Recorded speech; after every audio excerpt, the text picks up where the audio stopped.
ادبن ادبن ادبن بصمیم قلب جانشین سجادہ نشین بارگاہ شیخ دکن و نگران جلسہ محترم المقام عزت مآب ڈاکٹر الحاج الشیخ شاہ محمد افضل الدین صاحب جنیدی المعروف با سراج بابا صاحب قبلہ سے دل کی گہرائی کے ساتھ یہ گزارش کرتا ہوں کہ وہ نوجوانوں کو ہدایتوں کے گلدستوں سے نوازیں۔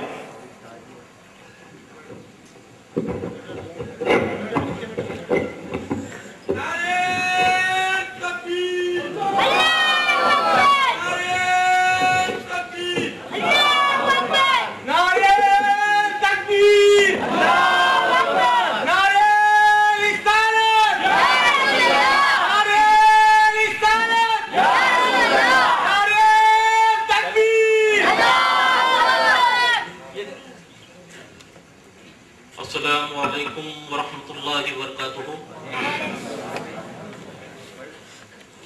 نحمد و نصلی علی رسولہ الکریم، اما بعد، فاعوذ باللہ من الشیطان الرجیم، بسم اللہ الرحمن الرحیم۔ محمد رسول اللہ والذین معہ،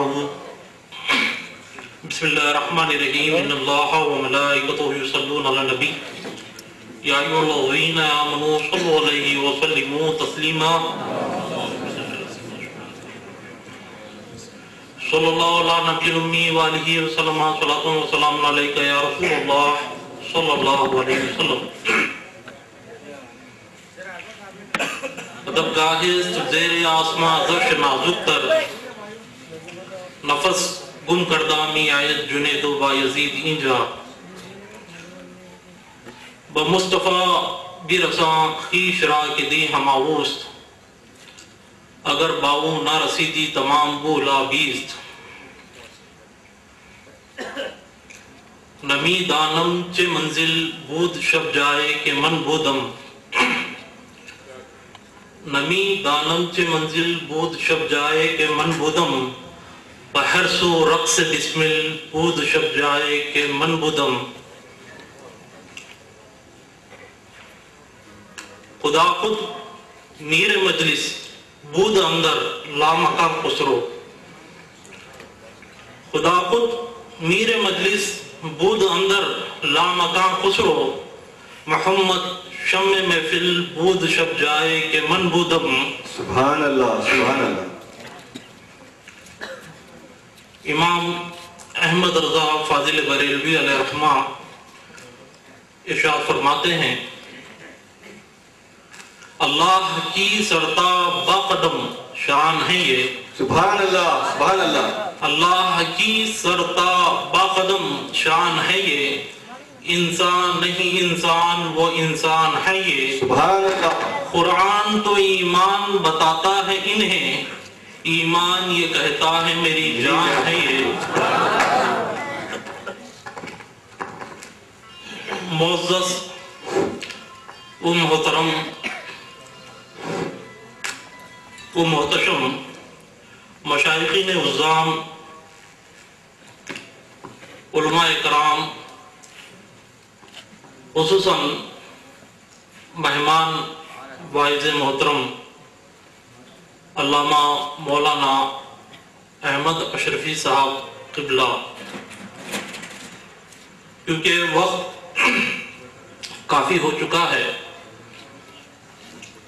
آپ کو مدلل مفصل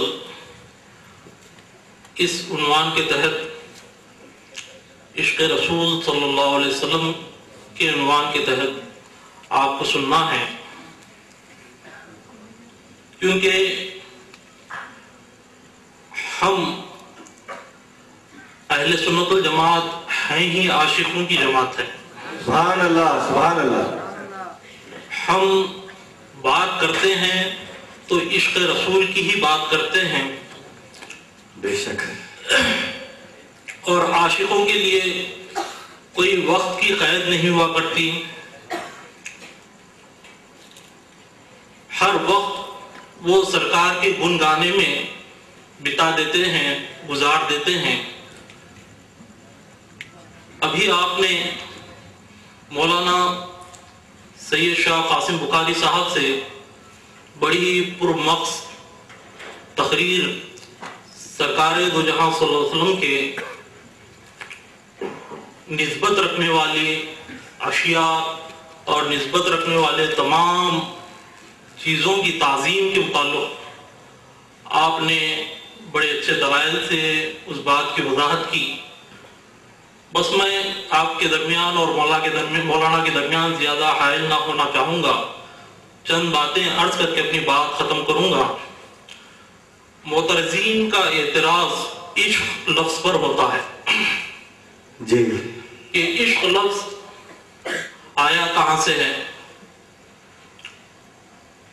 قرآن پاک میں اللہ تعالیٰ کا ارشاد ہے الذین آمنوا اشد حبا للہ.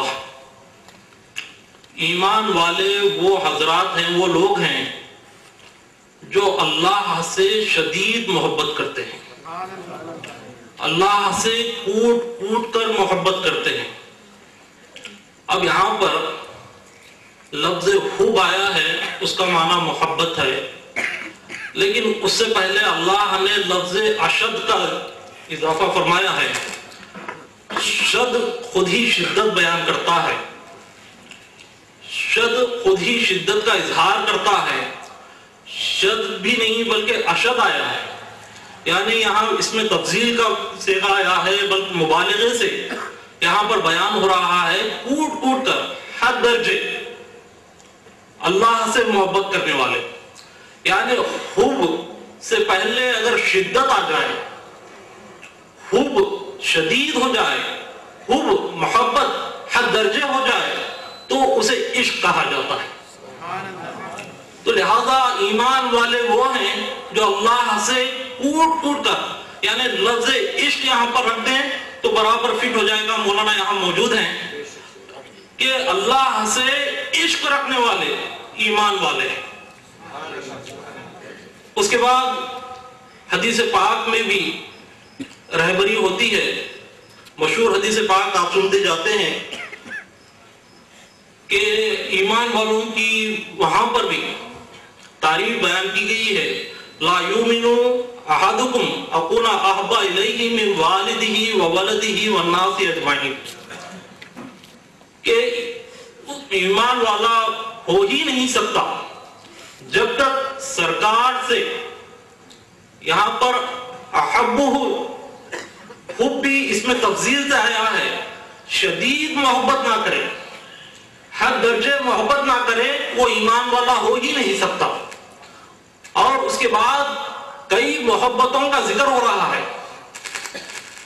والدین کی محبت، اولاد کی محبت، لوگوں کی محبت، ان تمام محبتوں سے اوپر سرکار کی محبت ہو، اور محبت بھی ایسی محبت احب ہو، شدید محبت ہو، تو اس طریق کو عشق کہا جاتا ہے.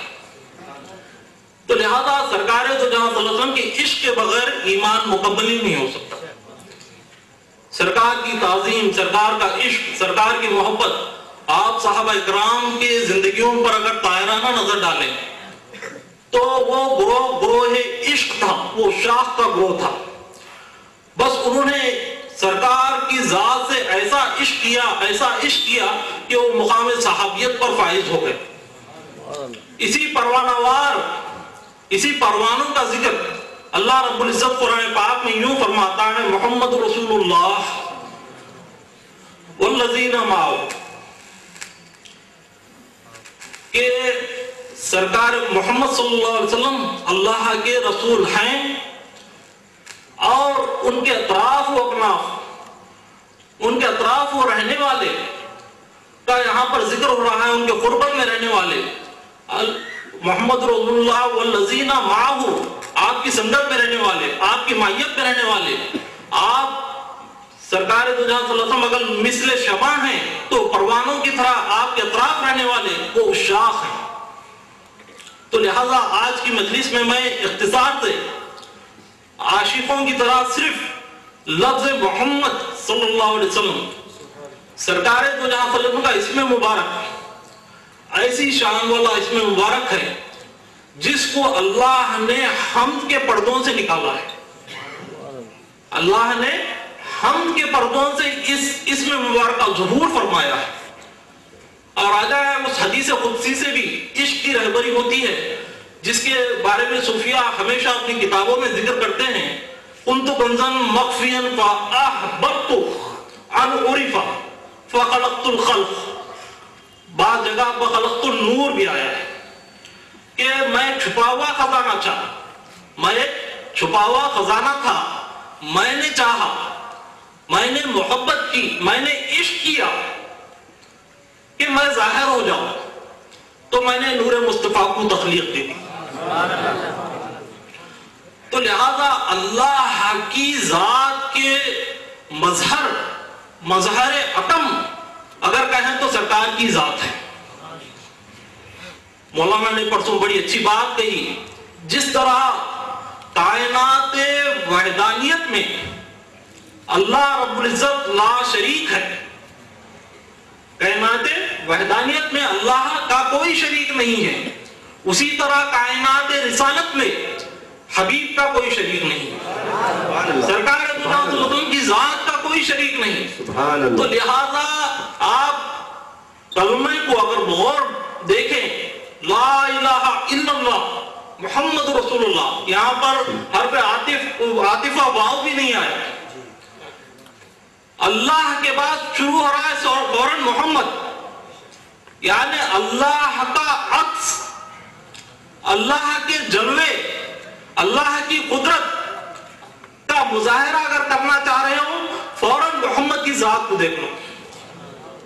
آپ نے اپنی ذات کو پیش کیا خدا کی توحید کے لیے, خدا کی وحدانیت بیان کرنے کے لیے اپنی ذات کو پیش کیا کوہ پارا کی چوٹی پر جب سب سے پہلے اعلان فرمایا. تو لہذا میں آگے مزید تشریح نہیں کرنا چاہوں گا, بس اللہ لفظ جس طرح اپنے اندر معنویت لیے ہوئے ہیں, اسی طرح پڑھتو اللہ محمد صلی اللہ علیہ وسلم نے اپنے اندر معنویت لیے ہوئے. صوفیہ اکرام بیان فرماتے ہیں لفظ اللہ کو اگر غور کریں تو ہر روح ہٹا دے مانا دے گا. اللہ کا اگر الف ہٹا دیا تو بچا کیا, للہ, بس اللہ کے لیے. اور پھر دوسرا لام ہٹا دے اور پہلا پھر الف لگا دے, بنا الہ معبود. بنا کیا, الہ معبود. اس کے بعد الف بھی ہٹا دے, لام بھی ہٹا دے, بچا کیا, لہو, اسی کے لیے. بچا کیا, لہو, اسی کے لیے. اس کے بعد لام بھی ہٹا دے, بچا ہو, بچا ہو, بس وہی, بس وہی ذات. اس مقام پر مجھے اعلیٰ حضرت یاد آ گئے. اعلیٰ حضرت ارشاد فرماتے ہیں, شمع بزم دنا, شمع بزم دنا, ہو میں گم کن انا. سبحان اللہ. شمع بزم دنا, ہو میں گم کن انا. شرح